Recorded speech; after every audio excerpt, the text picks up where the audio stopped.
buildings. In addition to shipping, we also have air transportation. And 2009, we ranked the third in terms of the air transportation. It's the basic factors about our center. And I'll move to the second point, is about the policy, the framework behind the shipping center. For China, I think it's play a very important role in promoting China's foreign trade. And also, the development of the shipping center enjoys the support and care from central government and local government in Shanghai. We have broad vision and hope that we can make it. The center was rich resources, with comprehensive functions and very sound business environment, and also we can provide various kinds of shipping services.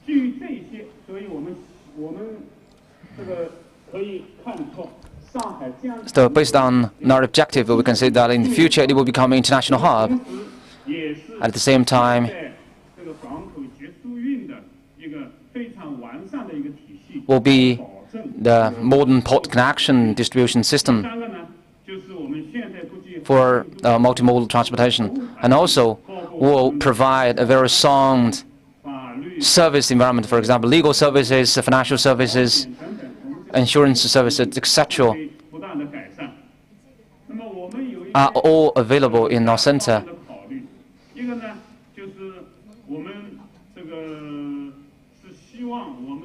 We hope that the shipping business can pick up speeds in Shanghai. We can tell you that in Shanghai we have already had the first the shipping broker club. I hope that it can help promote the development of shipping business in Shanghai. Next, we will just increase access to the shipping market, and all the companies, if you have interest, you can join us. The third, we will continue to improve our taxation policies. So these are the major policy considerations. Next will be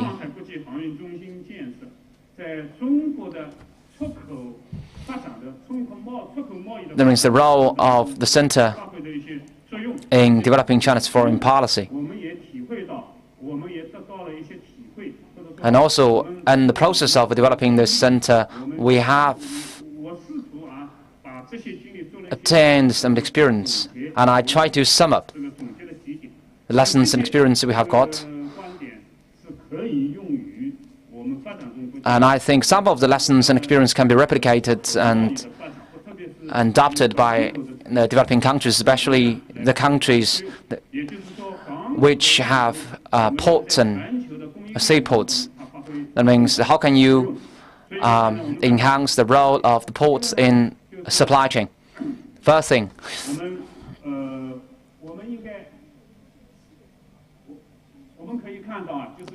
we can see the integrated port services are vitally important for the growth of the port business. For example, logistics should be integrated into the supply chain, the global supply chain. And we have our own understanding of the future logistics, not only loading and handling. So we should have a seamless connection with other functions and also with related industries. Not only the ports, but also the related industries which can be put in the port area. And I think it will be the successful model for the future. And also will be the direction that China will move towards.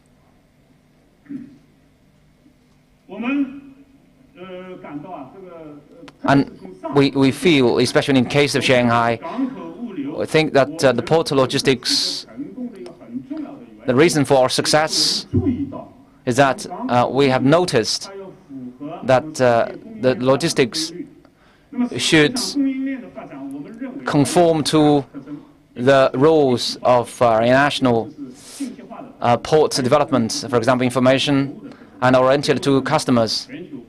And also, you should have a global vision. These are major factors you should consider if you just want to make success. And also, we feel that we should encourage different kinds of investors. That means it can help us to achieve economic restructuring in this region. And also, the port development not only serve our foreign trade and only help us to facilitate the economic development, but also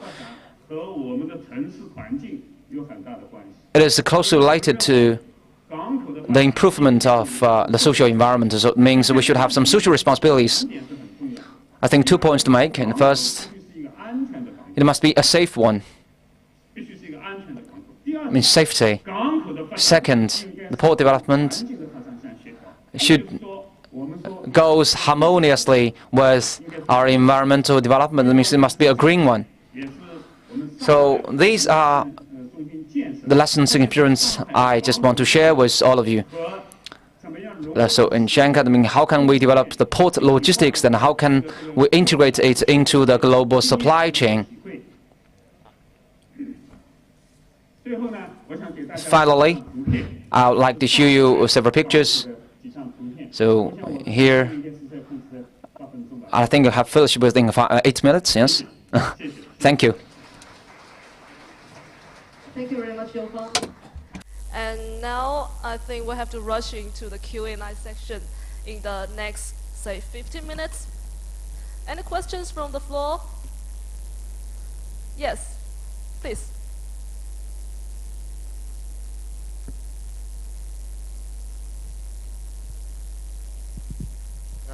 Thanks very much, moderator.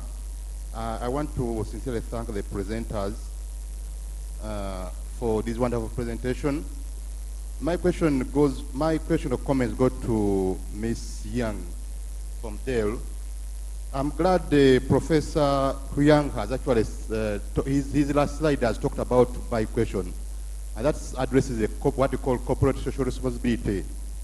So my question to Ms. Yang is, outsourcing, we all agree, is very good in terms of trying to bring down supply chain costs.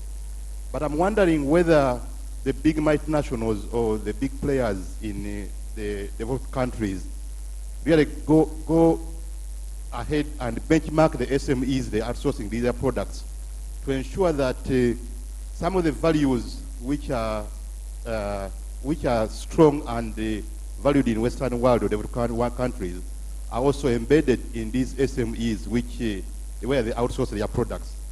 I'm talking about issues like corporate social issues like child labor, like production processes being environmentally friendly, like labor union associations being part and process of these production processes. So do we really, as we are trying to aim at reducing our prices or our costs, do we really ensure that these values, which we value very much in developed countries, are actually embedded into the processes, production processes, or these SMEs we are outsourcing our either semi-finished products or finished products, to ensure that at least whatever we value in the Western world is also embedded in the cultures of these other countries where we are sourcing these products. Thank you very much. Could you please introduce yourself first? I'm Sam Senkungu from Kampala, Uganda. Okay, thank you. So, Yang?